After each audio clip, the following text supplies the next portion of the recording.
Dalam hukum internasional, istilah belligerence memiliki makna yang penting dalam konteks konflik bersenjata.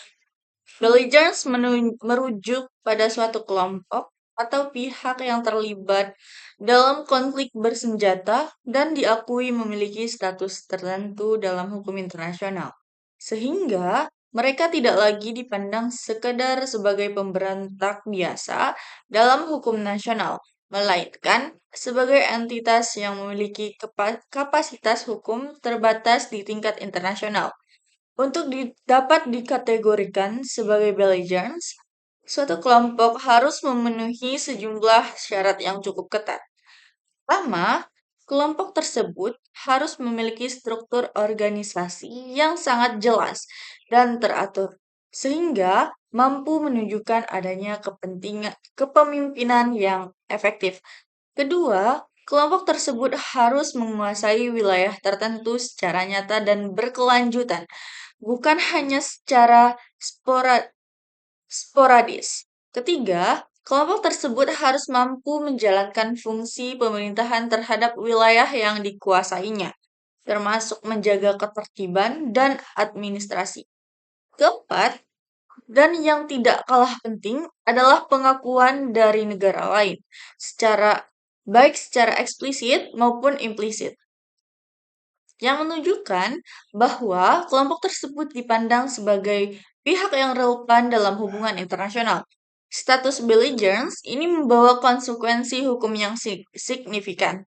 Dengan adanya pengakuan tersebut, kelompok belligerence dapat memiliki hak dan kewajiban dalam hukum perang internasional, seperti kewajiban untuk memenuhi Konvensi Jenewa serta perlakuan terhadap kombatan dan warga sipil.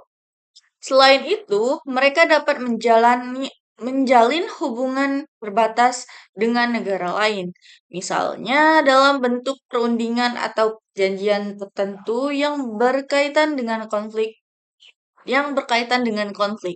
Dengan kata lain, status belligerence merupakan jembatan antara status pemberontak domestik dengan subjek hukum internasional yang lebih formal. Jika kita mengaitkan konsep ini dengan Organisasi Papua Merdeka atau OPM, maka muncul pertanyaan, apakah OPM ini dapat dikategorikan sebagai belligerence secara faktual dan hukum? OPM belum memenuhi syarat-syarat tersebut. OPM memang memiliki struktur organisasi tertentu, namun penguasaan wilayahnya tidak stabil dan tidak bersifat efektif secara terus-menerus. Selain itu, OPM juga belum mampu menjalankan fungsi pemerintahannya secara utuh atas wilayah tertentu. Yang paling penting, tidak terdapat pengakuan resmi dari negara lain terhadap OPM sebagai pihak belligerents. Oleh karena itu, dalam perspektif hukum internasional, OPM lebih tepat dipandang sebagai kelompok separatis atau pemberontak dalam kerangka hukum nasional Indonesia. Hal ini menunjukkan bahwa tidak semua kelompok terlibat dalam konflik bersenjata otomatis memperoleh status belligerents. Karena terdapat standar hukum internasional yang harus dipenuhi. Beranjak ke pembahasan kedua, kita memasuki konsep yang mengalami perkembangan signifikan dalam hukum internasional, yaitu individu sebagai subjek hukum internasional. Pada masa awal perkembangan hukum internasional, hanya negara yang dianggap sebagai subjek hukum internasional. Hal ini sejalan dengan pandangan klasik bahwa hukum internasional adalah hubungan antar negara. Namun, seiring dengan perkembangan masyarakat internasional, terutama setelah terjadi konflik besar seperti Perang Dunia Kedua, muncul muncul kesadaran bahwa individu juga harus menjadi bagian dari sistem hukum internasional, baik sebagai pemegang hak maupun sebagai pihak yang dapat dimintai pertanggungjawaban. Individu dapat disebut sebagai subjek hukum internasional apabila memenuhi beberapa kriteria penting. Pertama, individu tersebut memiliki hak yang diakui secara langsung oleh hukum internasional. Misalnya, hak asasi manusia yang diatur dalam berbagai konvensi internasional. Yang kedua, individu memiliki kewajiban internasional, khususnya untuk tidak melakukan tindakan yang dikategorikan sebagai kejahatan internasional. Ketiga, individu dapat dimintai pertanggungjawaban secara langsung di hadapan lembaga peradilan internasional tanpa harus melalui negara sebagai perantara. Dengan adanya ketiga aspek ini, individu tidak hanya menjadi objek hukum internasional, tetapi juga menjadi subjek yang aktif dalam sistem tersebut. Perkembangan ini terlihat jelas dalam pembentukan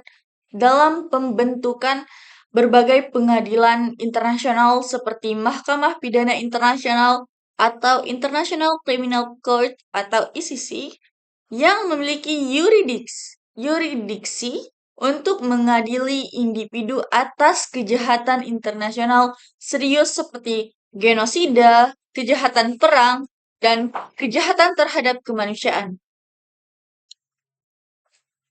Dalam konteks ini, jabatan atau posisi seseorang itu dalam suatu negara tidak serta-merta diberikan kekebalan mutlak terhadap hukum internasional, terutama jika bersangkutan diduga melakukan pelanggaran berat terhadap internasional. Contoh konkret yang sering dibahas dalam konteks ini adalah Rodrigo Duterte. Duterte menjadi perhatian internasional karena kebijakan perang terhadap narkoba yang dilaksanakan selama masa jabatannya, yang dilaporkan menyebabkan ribuan kematian di luar proses hukum. Dalam perspektif hukum internasional, tindakan tersebut tidak dikaji sebagai dugaan pelanggaran hak asasi manusia berat, bahkan berpotensi dikategorikan sebagai kejahatan terhadap kemanusiaan apabila memenuhi unsur-unsur tertentu, seperti adanya serangan yang meluas atau sistematis terhadap penduduk sipil. Dalam hal ini, Duterte dapat dianggap sebagai subjek hukum internasional karena ia sebagai individu dapat dimintai pertanggungjawaban secara langsung atas tindakannya. Hal ini menunjukkan bahwa hukum internasional modern tidak hanya berfokus pada negara saja, tetapi juga pada individu sebagai aktor yang dapat memiliki konsekuensi hukum di tingkat global. Dengan demikian, status sebagai kepala negara atau pejabat tinggi tidak menjamin kekebalan absolut dari tanggung-jawaban internasional, terutama dalam kasus pelanggaran berat. Lebih lanjut, penting untuk dipahami bahwa pengakuan individu sebagai subjek hukum internasional tidak berarti bahwa kedudukannya setara dengan negara. Negara tetap merupakan subjek utama dengan kapasitas penuh, seperti kemampuan untuk membuat perjanjian internasional, menjalin hubungan diplomatik, dan memiliki kedaulatan. Sebaliknya, individu hanya memiliki kapasitas terbatas yang diberikan hukum internasional, terutama dalam konteks hak asasi manusia dan pertanggungjawaban pidana internasional. Dengan kata lain, individu adalah subjek hukum internasional yang bersifat fungsional, yaitu diakui sejauh diperlukan untuk mencapai tujuan tertentu dalam sistem hukum internasional. Sebagai penegasan akhir, dapat disimpulkan bahwa konsep belligerence dan individu sebagai subjek hukum internasional menunjukkan bagaimana hukum internasional terus berkembang mengikuti dinamika global. Tidak se- tidak semua Tidak semua kelompok bersenjata dapat diakui sebagai belligerents karena harus memenuhi syarat yang ketat dan dalam kasus OPM syarat tersebut belum terpenuhi. Di sisi lain, individu kini memiliki peran yang semakin penting dalam hukum internasional, baik sebagai pemegang hak maupun sebagai yang dapat dimintai pertanggungjawaban. Contoh seperti Rodrigo Duterte memperlihat bagaimana individu bahkan yang memiliki kekuasaan besar dalam suatu negara tetap dapat menjadi subjek hukum internasional apabila tindakannya melanggar norma-norma fundamental yang diakui secara global. Dengan memahami konsep-konsep ini, kita dapat melihat bahwa hukum internasional bukanlah sistem yang statis, melainkan terus berkembang untuk menjawab tantangan dan kebutuhan masyarakat internasional.